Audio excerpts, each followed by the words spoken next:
Salut peuple de Dieu, partout où vous nous suivez, nous vous saluons dans le nom puissant de notre Seigneur Jésus-Christ. Nous sommes très heureux de nous retrouver encore une fois par le moyen de réseaux sociaux, afin de changer la parole de Dieu. Nous vous prions de vous connecter massivement à cette émission et si possible de partager cette vidéo pour l'édification. Et sans plus tarder, nous allons entrer dans le vif de notre sujet. Comme vous le savez, notre sujet a été annoncé bien avant. Et le thème que nous allons développer, déchargez-vous sur lui de la totalité de vos soucis. Déchargez-vous sur lui de la totalité de vos soucis. Et nous allons prendre nos Bibles, nous allons lire deux portions des Écritures que nous trouvons dans le livre de 1 Pierre, le chapitre 5, le verset 7, et le deuxième passage sera Philippiens 4, le verset 6 à 7.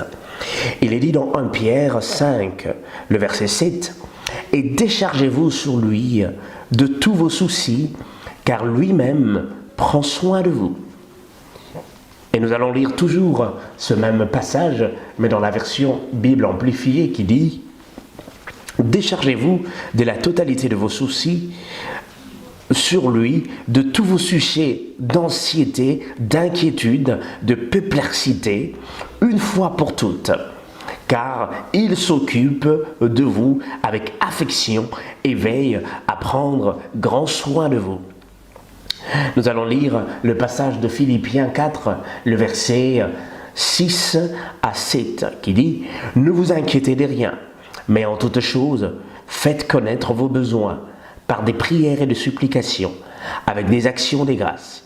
Et la paix de Dieu, qui surpasse toute intelligence, gardera vos cœurs et vos pensées en Jésus-Christ. » Il est impossible que nous puissions entrer dans le vif de notre sujet sans parler de la situation actuelle que le monde est en train de traverser avec cette pandémie de coronavirus. C'est pour cela que nous vous prions de respecter les différents consignes sanitaires, afin de vous protéger vous-même, mais aussi de protéger les différentes personnes qui sont à votre entourage.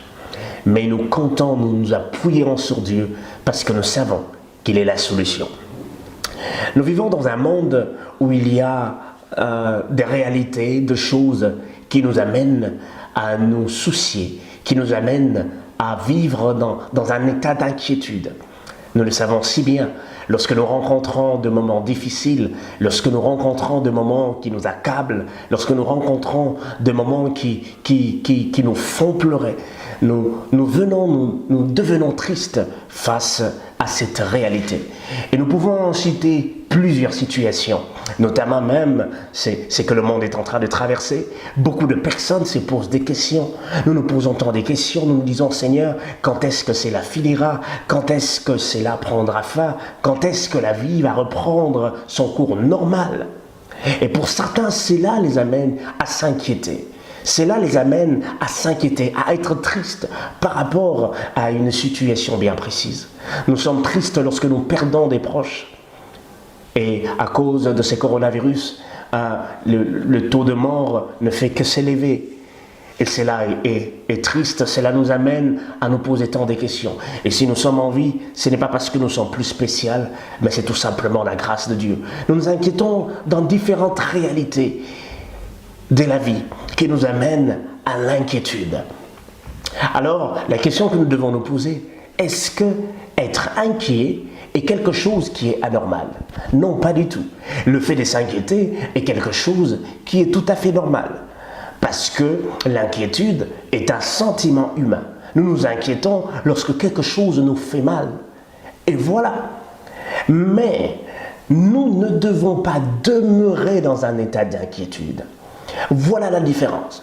Nous pouvons être inquiets, mais nous ne devons pas demeurer dans un état d'inquiétude. Pourquoi? Parce que lorsque nous demeurons dans un état d'inquiétude, l'inquiétude a des conséquences néfastes sur notre vie. C'est pour cela que j'aimerais partager avec vous quelques conséquences néfastes de l'inquiétude. La première conséquence néfaste de l'inquiétude est que l'inquiétude a des conséquences négatives sur notre corps. Il y a certains chercheurs qui ont fait des recherches et ils ont réalisé que certains sentiments humains ont des conséquences sur notre corps. Ils ont lié chaque sentiment avec une conséquence spécifique sur un organe du corps. Alors j'aimerais partager avec vous les différents éléments qu'ils ont cités. Ils ont dit que l'inquiétude affecte notre estomac. Je viens d'un pays qui est la République démocratique du Congo et souvent les femmes ont des problèmes d'estomac. Pourquoi? Parce qu'ils sont souvent inquiets par rapport à l'éducation de leurs enfants, des enfants qui n'écoutent pas, qui sont têtus et cela les amène à s'inquiéter et ça provoque souvent des problèmes d'estomac. Il est dit que la colère affecte le foie. Il est dit que le chagrin affaiblit nos poumons. Le stress affaiblit votre cœur et votre cerveau, et ainsi que la peur affaiblit vos reins. Voyez-vous comment certains sentiments que nous pouvons ressentir peuvent apporter des conséquences néfastes sur notre santé. C'est pour cela que nous comprenons pourquoi la Bible nous dit « Ne vous inquiétez de rien ». La deuxième conséquence de l'inquiétude est que plus nous nous livrons à l'inquiétude, moins la parole de Dieu a de l'influence sur notre pensée. Plus nous nous livrons à l'inquiétude, moins la parole de Dieu commence à avoir de l'influence sur nous. Parce que nos pensées se tournent plus sur cet état, cette situation qui nous pousse à nous inquiéter. Et nous commençons à nous interroger. Oh, qu'est-ce qui se passe? Oh, comment je peux trouver la solution? Mon frère, j'aimerais tout simplement te dire que tu ne trouveras pas la solution en demeurant dans un état d'inquiétude. Pas du tout. Mais lorsque nous demeurons dans cet état d'inquiétude, nous commençons même à nous détruire. Et nous ouvrons la porte à l'accès à l'ennemi, afin d'introduire des mensonges, des paroles mensongères et qui nous font douter même de ce que Dieu nous dit dans sa parole. C'est pour cela que j'aimerais insister. Nous ne demeurons pas dans un état d'inquiétude, je nous en supplie. Et la troisième conséquence de l'inquiétude est que lorsque nous demeurons dans l'inquiétude, lorsque nous sommes dans l'inquiétude, nous commençons à douter des promesses de Dieu. Et nous savons que le doute est un ennemi de la foi. Lorsque nous doutons, nous montrons que nous n'avons pas de foi. C'est pour cela que je nous en supplie de ne pas demeurer dans un état d'inquiétude. Alors qu'est-ce que la Bible nous propose? La Bible nous dit de nous décharger de la totalité de nos soucis, de la totalité de ceux qui nous accablent. Alors il est important de comprendre que veut dire le mot décharger. Le mot décharger veut dire rendre libre de quelque chose. Le mot décharger veut dire évacuer. Le mot décharger veut dire évacuer. Le mot décharger veut dire se débarrasser de quelque chose. Le mot décharger veut dire transférer. Lorsque je me décharge de quelque chose, je transfère ce qui est en moi et je le remets à une autre personne. C'est pour cela que la Bible nous dit de nous décharger de la totalité de nos soucis sur lui. Et celui-là, c'est qui? C'est notre Seigneur Jésus-Christ de Nazareth. Et dans le passage que nous avons lu dans Philippiens, le chapitre 4, le verset 6 à 7, la Bible nous montre comment devons-nous nous décharger. Comment devons-nous nous décharger de la totalité de nos soucis? Philippiens 4, le verset 6 à 7 qui dit « Ne vous inquiétez de rien, mais en toutes choses, faites connaître vos besoins à Dieu par des prières et des supplications, avec des actions de grâce. » Le premier élément, nous ne devons pas nous inquiéter. Et le deuxième élément, par la prière. Mais comment nous ne devons pas nous inquiéter? La Bible nous donne maintenant des éléments. Il cite des éléments. Le premier élément, par la prière. L'apôtre Paul exhorte les Philippiens à prier, par contre, à s'inquiéter. Au lieu de se livrer à l'inquiétude, au lieu de se livrer à ce qui nous tourmente, Le Seigneur, l'apôtre Paul est en train de recommander aux Philippiens de prier. Et cela ressemble à un passage de Jacques 5, le verset 13, qui dit « Quelqu'un parmi vous est-il dans la souffrance? Qu'il le prie. Quelqu'un parmi vous est-il dans la souffrance? Quelqu'un parmi vous est-il dans une situation d'inquiétude? Quelqu'un parmi vous est en train de souffrir par rapport à une situation donnée? La Bible nous recommande de prier. La Bible ne nous recommande pas de nous inquiéter, non, mais la Bible nous recommande de prier. Et nous savons que la prière, ça veut dire parler avec Dieu, communier avec Dieu, passer du temps dans la présence de Dieu. Au lieu de nous inquiéter, nous devons par contre chercher la présence de Dieu. Et j'aimerais insister sur un point, la prière ne doit pas être simplement ne doit pas simplement être poussée par une situation d'inquiétude, par une situation qui nous dérange, mais nous devons chercher la face de Dieu, même quand tout va bien et même quand tout va mal, nous devons demeurer dans un état de communion avec lui. La prière n'est pas quelque chose de circonstanciel. La prière est quelque chose que nous faisons avec le Seigneur parce que nous sommes en relation avec notre Dieu. Je ne cherche pas Dieu parce que simplement je rencontre des situations difficiles dans ma vie. Pas du tout. Mais je le cherche parce que je suis son enfant et il est mon Père. Et deuxièmement, la prière, le deuxième élément qui est cité, par des supplications. Prier. Mais deuxièmement, par des supplications. Alors que veut dire le mot supplier?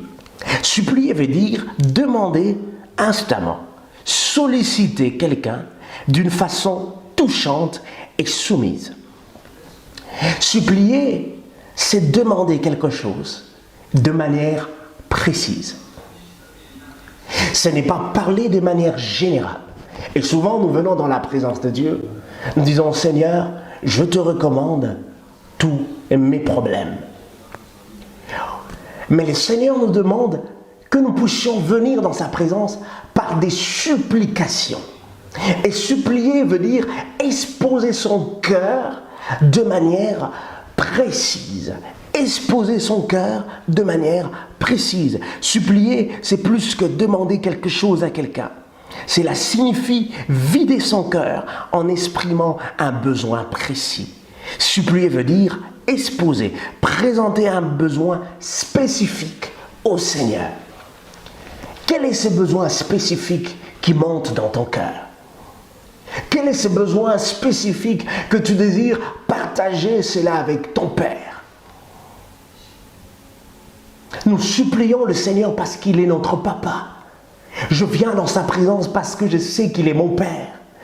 Et je ne viens pas le parler comme un étranger. Je viens le parler comme mon Père parce que je sais qu'il me connaît. Et nous allons donner un exemple de la Bible qui va nous aider à comprendre que veut dire supplier. Lorsque vous aurez du temps, vous pouvez lire ce passage de Marc 10, le verset 46 jusqu'au verset 42. Je vais faire un résumé. Et dans ce passage, il est relaté que Jésus-Christ est arrivé à Jéricho. Et là s'est trouvé un homme qui était aveugle. Il était le fils de Timée, Bartimée. Et cet homme était aveugle. La Bible nous dit qu'il y avait une grande foule de personnes qui suivaient Jésus. Et cet homme s'est mis à crier, à appeler le Seigneur. Il a dit, Jésus-Christ, fils de David, aie pitié de moi. Jésus-Christ, fils de David, aie pitié de moi. Et la Bible nous précise que même certains qui étaient autour de lui le demandaient de se taire. Mais cette personne a continué à implorer le Seigneur. Et la Bible nous dit que Jésus-Christ s'est arrêté et Jésus-Christ s'est approché auprès de lui.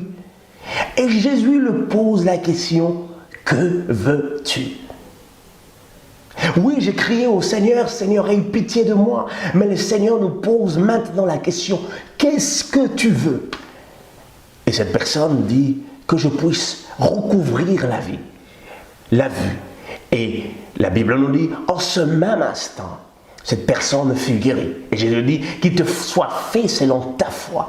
Voilà que veut dire supplier. Cela veut dire vider son cœur auprès du Seigneur de manière précise.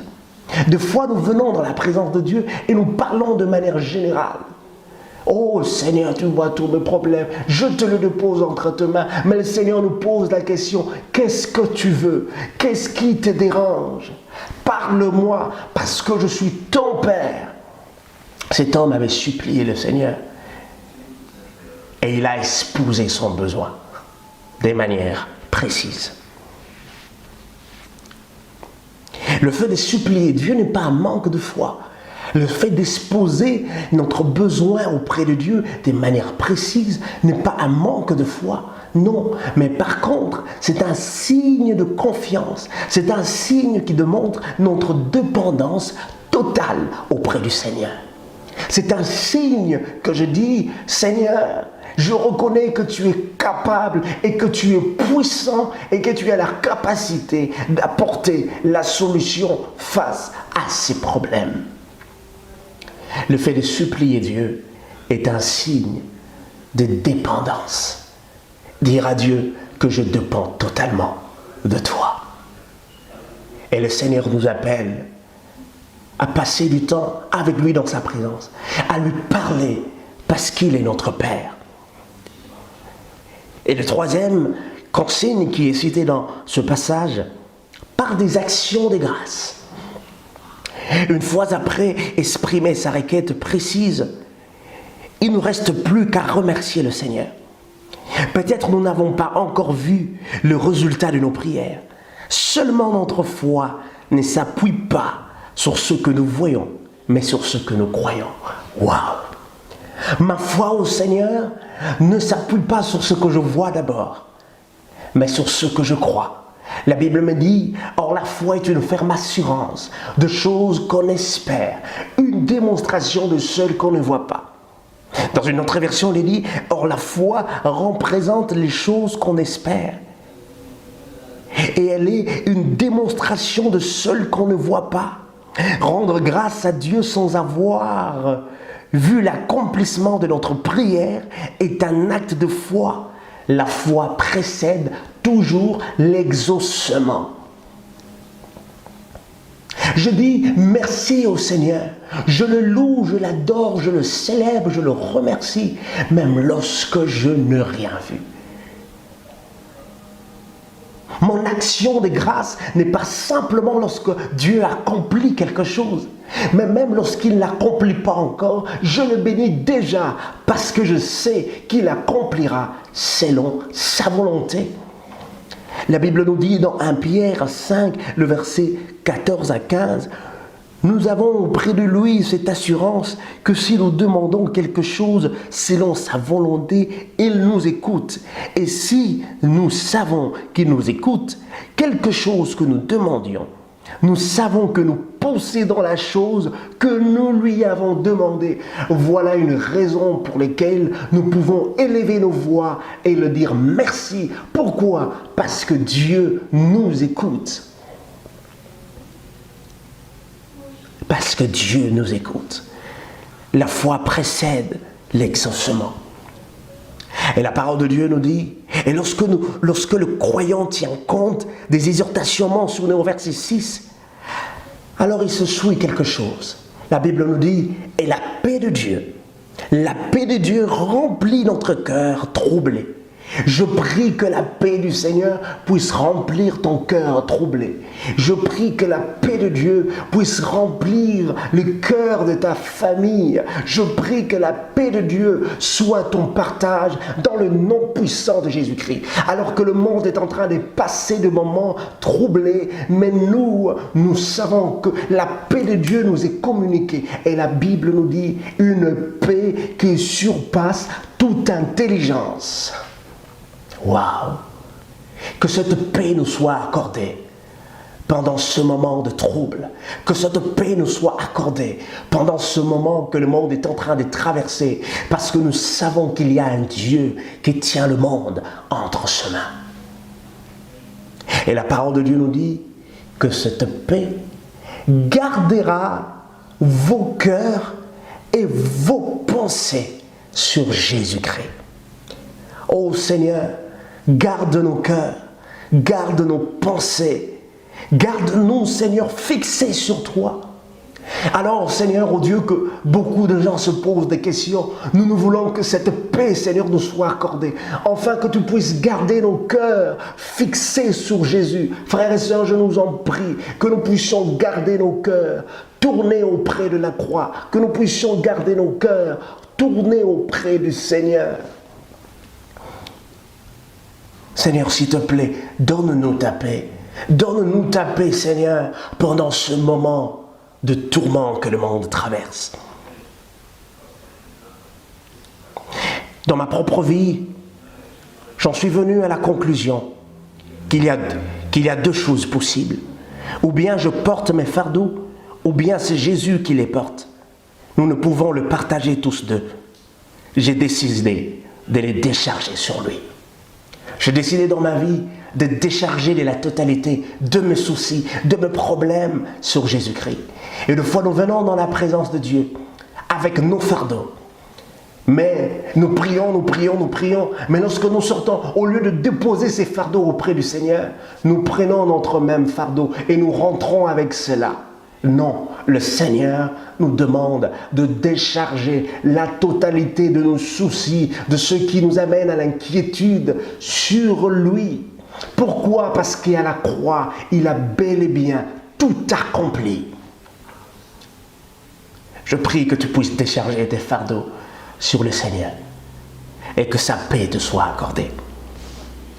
Déchargez-vous de la totalité de vos soucis sur lui, de tous vos sujets d'anxiété, d'inquiétude, des perplexités, une fois pour toutes, car il s'occupe de vous avec affection et veille à prendre grand soin de vous. Il veille à prendre grand soin de nous. Je prie que la paix de Dieu soit notre partage. C'est pour cela que j'aimerais que nous puissions élever nos voix et prier pendant ces instants. Seigneur, ô Dieu de gloire, alors que le monde est en train de traverser un moment de tourment, de traverser un moment difficile, où beaucoup s'inquiètent, beaucoup se posent des questions. Seigneur, nous venons, Seigneur, comme nous recommande ta parole. Ne vous inquiétez de rien, mais en toutes choses, faites connaître vos besoins à Dieu par de prières et de supplications avec des actions de grâce. Nous venons, Seigneur, auprès de toi parce que nous savons que face à ces problèmes, que seul toi est la solution à tous nos problèmes. Je te prie, Seigneur, enfin que ta paix soit notre partage. Que ta paix, Seigneur, soit communiquée, Seigneur, dans nos familles, Seigneur, dans nos cœurs, ô Dieu, et que nous puissions tourner nos regards fixés sur toi, Père. Je prie, Seigneur, ô Dieu, que tout ce qui nous amène à nous inquiéter puisse quitter nos cœurs. Nous venons déposer nos fardeaux. Nous venons déposer, Seigneur, tout ce qui est comme sujet d'inquiéter, qui nous amène à nous inquiéter, qui nous amène, Seigneur, aux soucis, Seigneur. Nous venons le déposer auprès de la croix parce que nous savons que c'est toi qui prends soin de nous. Merci, Père, de garder nos cœurs et nos pensées tournées vers toi. Au nom de Jésus. Amen. Amen. Que le Seigneur vous bénisse. Merci, vous qui venez de suivre cette émission. Et si vous avez été bénis, nous vous prions de partager cela à d'autres personnes pour leur édification. Et ma prière est que nous puissions tourner nos regards auprès du Seigneur. Et aussi, j'en profite à la même occasion, toi qui n'as pas connu Jésus, tu n'as jamais connu le Seigneur, Jésus-Christ est prêt. Il est prêt à entrer dans ton cœur. Il est prêt à faire sa demeure dans ta vie. Reçois le Seigneur dans ta vie. Jésus revient très bientôt. Et préparons-nous tout le jour à son retour, car la Bible nous dit qu'il reviendra comme un voleur. Que la paix de Dieu soit notre partage. Que Dieu vous bénisse abondamment. Que Dieu garde nos familles. Que Dieu nous protège. Et à la prochaine.